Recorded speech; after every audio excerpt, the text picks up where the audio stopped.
Hi, I know there are 1,000 different videos about pita bread and how to make it. This might be one of the simplest bread recipes you can make, but tiny mistakes can make a big difference in the outcome of your pita bread. I know you have that urge now to scroll the video and see the mistakes, but please just watch the whole video.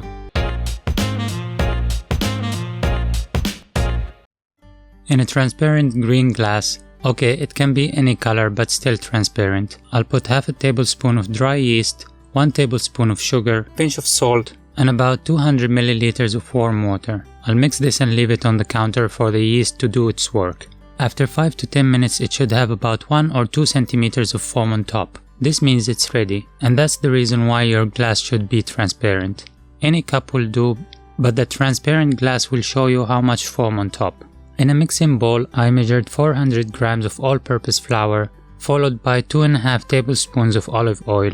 The one I'm using is 13% protein. Depending on the type of flour you're using, you will need to adjust your water slightly, but don't worry, it's a forgiving type of bread in that aspect. I'll add the activated yeast liquid to the flour, half teaspoon of salt. That's it, the recipe is done. I'm going to combine all the ingredients quickly. You don't have to knead it a lot. Once you have a dough ball, cover it and leave it in a warm place for 30 minutes.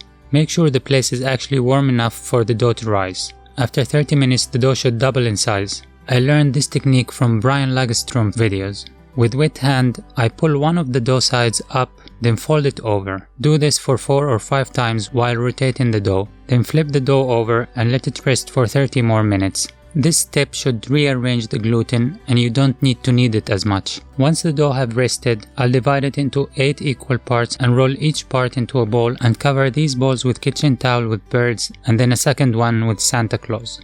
Make sure you leave this in a warm place as well for around 15 minutes. Now it's time to heat up your oven, pan or air fryer. Oven at 250 degrees or higher if your oven allows it. Air fryer at 200 degrees and pan on medium-high. With a rolling pin, I'll roll each ball into a half centimeter thick circle shape. Make sure it's not thinner than that. I'll still cover the rolled dough and make sure it's warm and still active. The rolled dough should rise for another 15 minutes or until the oven is ready. No special skill needed now really. Just put the bread on the heated tray and let it bake. And that was the first mistake. The oven was not hot enough, the heat escaped while filming, and the bread didn't rise as well as I expected. The second batch was better.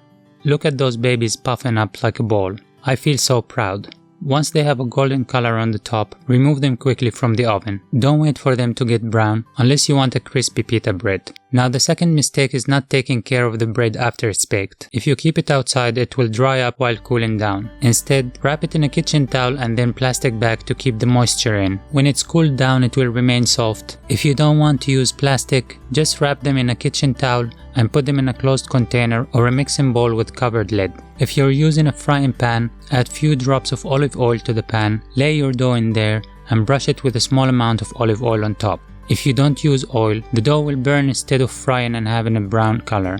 Once it starts to bubble, flip it on the other side and check the bottom every now and then so it doesn't burn. And here comes the third mistake. This was actually a different batch of bread I made. The first batch got cold while making the oven bread, and so when I put it in the frying pan it didn't rise as much. It was still tasty and all, but I was unable to open it and make a sandwich out of it, which is the main reason why we make pita bread. Using a frying pan is not really my favorite method, since the bread is heated from one side at a time. The result is not as consistent as if you throw them in the oven. You can also bake few loaves at the same time in the oven, which is a plus for that method. Recently I thought of using the air fryer to bake bread, because why not? It actually worked pretty well. I heat up the air fryer tray for a couple of minutes at 200 degrees, then put the dough in it. After a couple of minutes the dough should puff up. That's when you flip it, and few minutes later it's ready. Very simple and fast way to bake your bread, especially if you have invested in an air fryer during the pandemic and don't know what to use it for.